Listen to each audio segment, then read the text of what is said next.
warahmatullahi wabarakatuh. Selamat pagi Ibu. Sehat semuanya? Sehat semuanya ya Bu ya. Gimana kabar keluarga di rumah? Sehat? Alhamdulillah. Terima kasih untuk kehadiran dan kedatangannya ya Bu Ibu. Sekarang kita melakukan pertemuan kelompok P2 K2, pertemuan peningkatan kemampuan keluarga untuk modul keempat, sesi ke-1 ya Bu, untuk pencegahan kekerasan terhadap anak. Nah, sekarang saya minta bapak-bapak, ibu-ibu menyimak cerita nanti yang saya sampaikan.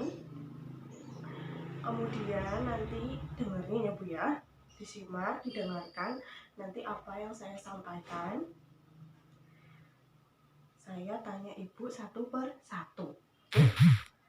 Nah, sekarang yang bawa modul, ada yang bawa modul Bu? Ada. Ya, Bapak ada bawa modul ya? Ada bawa modul, dibaca, disimak.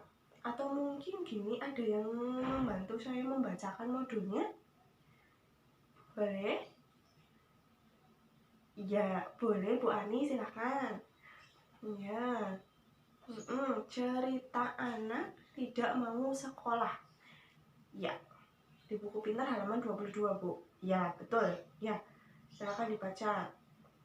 Ya, betul. Bercerita tentang seorang anak kelas 1 SD yang juga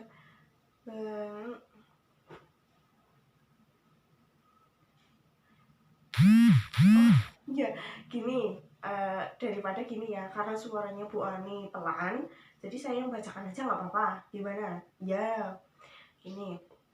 Cerita anak tidak mau sekolah.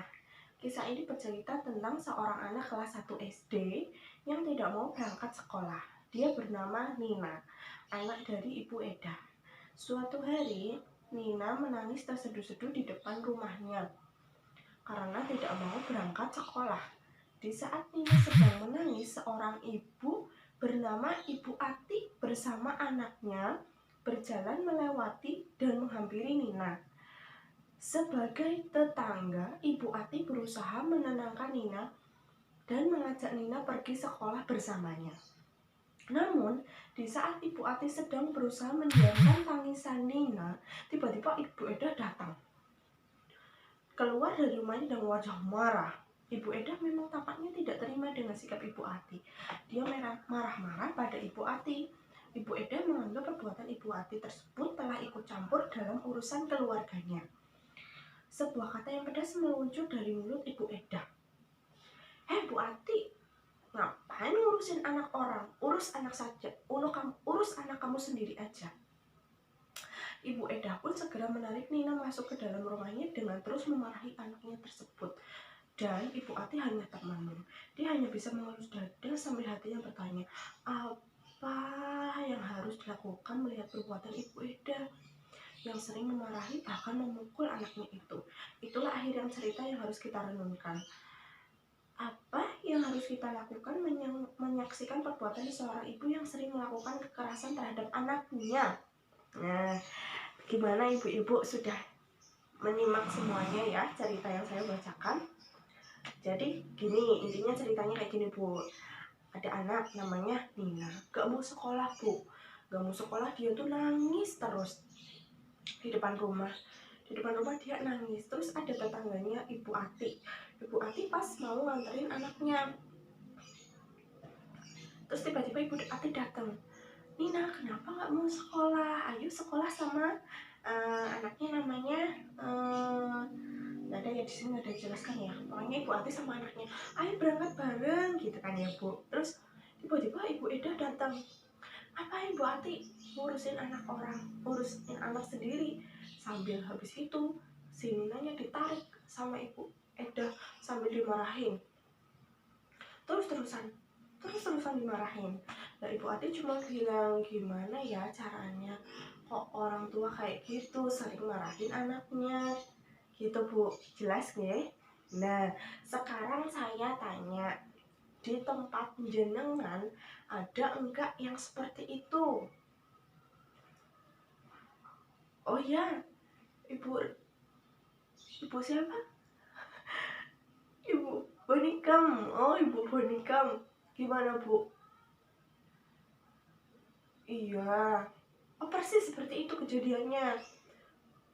Cuman anaknya nangis tapi sambil dipukul. Astagfirullahaladzim. Ya bu, terus oh jangan cuma diceritain sama tetangga.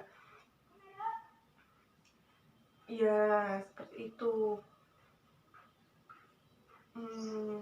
Dibilangin. Lalu ibunya itu malah bilang kalau ngapain urusin gitu. Iya bener. Nah kalau kayak gitu ada lagi ada lagi tempat ibu Wati, anaknya nggak mau sekolah juga, tetangganya. Oh tapi didatengin pihak sekolah baik-baik, ibunya juga nggak pernah marahin. Oh cuma dinasehatin.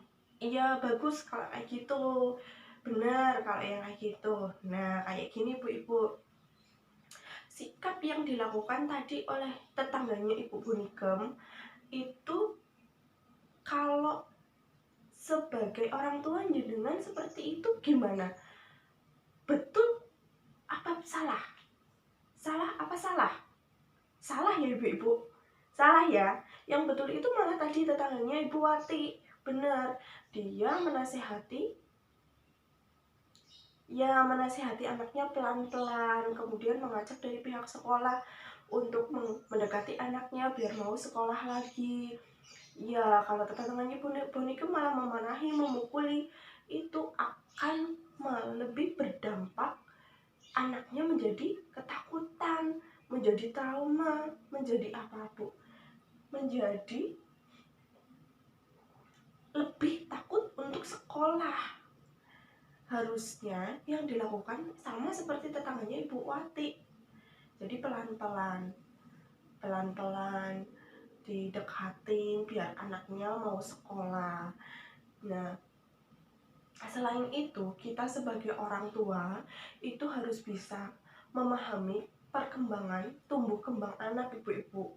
Jadi biar kita nggak sedikit-sedikit keras sama anak, sedikit-sedikit apa ya bu, melakukan kekerasan sama anak. Kita juga harus memahami tumbuh kembang anak bu. Jadi setiap anak itu berbeda-beda, ada yang manut, ada yang manut sekali, tapi pada umumnya semua anak itu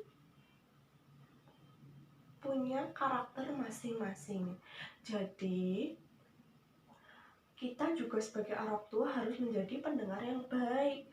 Jadi kalau misal yang kejadian tadi Nina sama tetangganya ibu Bonigem, itu kita sebagai orang tua harusnya seperti apa? Harusnya kita tanya dulu anaknya, kenapa kok kamu sekolah, kenapa kok menangis. Nanti baru kalau dia udah menjawab, karena saya misal di sekolah malu atau takut sama temannya, baru nanti kita cari solusi bareng-bareng sebagai orang tua, didiskusikan ke pihak sekolah masing-masing bagaimana solusinya biar anak tersebut mau sekolah lagi, seperti itu. Iya betul. Nah kemudian sebagai orang tua kita juga harus bisa, istilahnya kayak gini bu, jangan cuma ngasih uang, jangan cuma ngasih jajan. Kita harus bisa ngobrol, kita juga harus bisa berkomunikasi dua arah. Jadi kita harus tahu bagaimana pendapat anak ketika kita melakukan sesuatu, bagaimana pendapat anak ketika kita meminta anak kita untuk melakukan sesuatu. Jadi harus ada komunikasi dua arah dengan anak yang baik. Terus yang keempat, kita harus memperhatikan keluhan anak. Jadi kalau anak, ma, bu, pak, aku ora gelem sekolah, aku karena ini, jangan itu, jangan terus jangan bilang, lah, ngapa orang gelem sekolah? Lah, ngapa orang gelem sekolah? Mau sekolah kayak, dengarkan dulu apa yang disampaikan anak jenengan, apa yang disampaikan putra putri jenengan, seperti itu. Terus membantu kesulitan anak. Misal anak ibu-ibu nggak mau sekolah karena takut pelajarannya Bu Guru ini, pelajaran matematika, PR-nya susah-susah. Nah, tugas orang tua berarti apa, Bu? Berarti tugas orang tua itu membantu anaknya mengerjakan PR ketika di rumah dan membantu mengajari ketika ada tugas, sambil pelan-pelan melatih anak untuk rajin belajar. Dan jangan lupa Bu, jangan cuma nyuruh. Sebagai orang tua, ibu-ibu juga harus pintar. Pintar apa? Jadi kalau anaknya belajar, ibu-ibu itu harus kalau bisa ditungguin, diajarin. Jadi anak itu merasa jadi senang Bu. Jadi senang, happy kalau saya belajar. Itu. Terus anak sebagai teman diskusi, ketika kita akan melakukan sesuatu Bu, itu juga ada teman. Dek, Mbak, Mas, nek misal ibu kayak dia kepriwe ya, nek misal ibu nyekolahna Mbak meng SMP ki gelem ora, kayak gitu Bu. Jadi jangan terus langsung kamu di sini ya, kamu di sini ya, kamu seperti ini ya, kamu seperti ini ya. Jadi anak nggak bebas berpendapat Bu, seperti itu ya. Kemudian menyediakan waktu yang berkualitas untuk anak. Jadi sebagai orang tua kita juga harus punya waktu buat anak Bu. Jangan hanya sibuk bekerja. Anak juga butuh perhatian. Kayak gitu. Yang ke-8, jangan mudah panik jika menghadapi anak melawan. Jadi kalau anaknya ngelawan, anaknya jawab, jangan terus ibu-ibu marah. Jangan terus ibu-ibu bilang, Dene kowe jawab, Dene kowe nakal, Dene kowe. Dengarkan dulu apa yang anak katakan. Dengarkan dulu apa yang anak lakukan dengan dari apa yang kita perbuat. Seperti itu. Terus memberi pujian pada anak jika berperilaku baik. Ini seperti yang pertama, memberi pujian kepada anak itu hukumnya wajib. Jadi kalau anak di sekolah, apalagi ya Bu, di sekolah ataupun di rumah, misal melakukan perilaku baik, itu wajib kita puji, wajib kita beri. Istilahnya, wah hebat, wah pintar, wah anak soleh. Itu akan menumbuhkan motivasi anak lebih percaya diri. Itu juga. Terus kemudian tidak menghargai atau menghakimi anak apalagi di depan orang lain.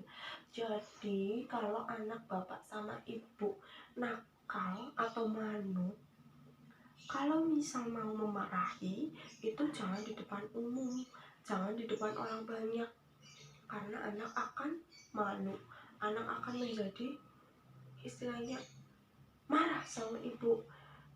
Kok ibuku mau main nang ngarepe uang, kan aku jadi izin, kayak gitu.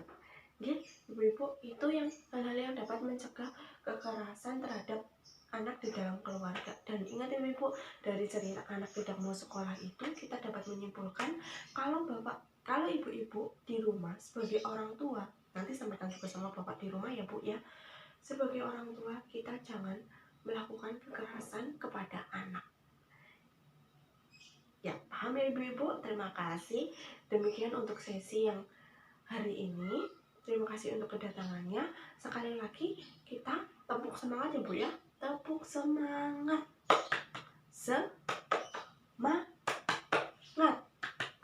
Semangat. Sama tepuk hebat. Satu lagi Bu. Tepuk hebat. Hebat-hebat. Hebat-hebat. Mantap. Terima kasih ibu-ibu untuk kedatangannya. Assalamualaikum warahmatullahi wabarakatuh.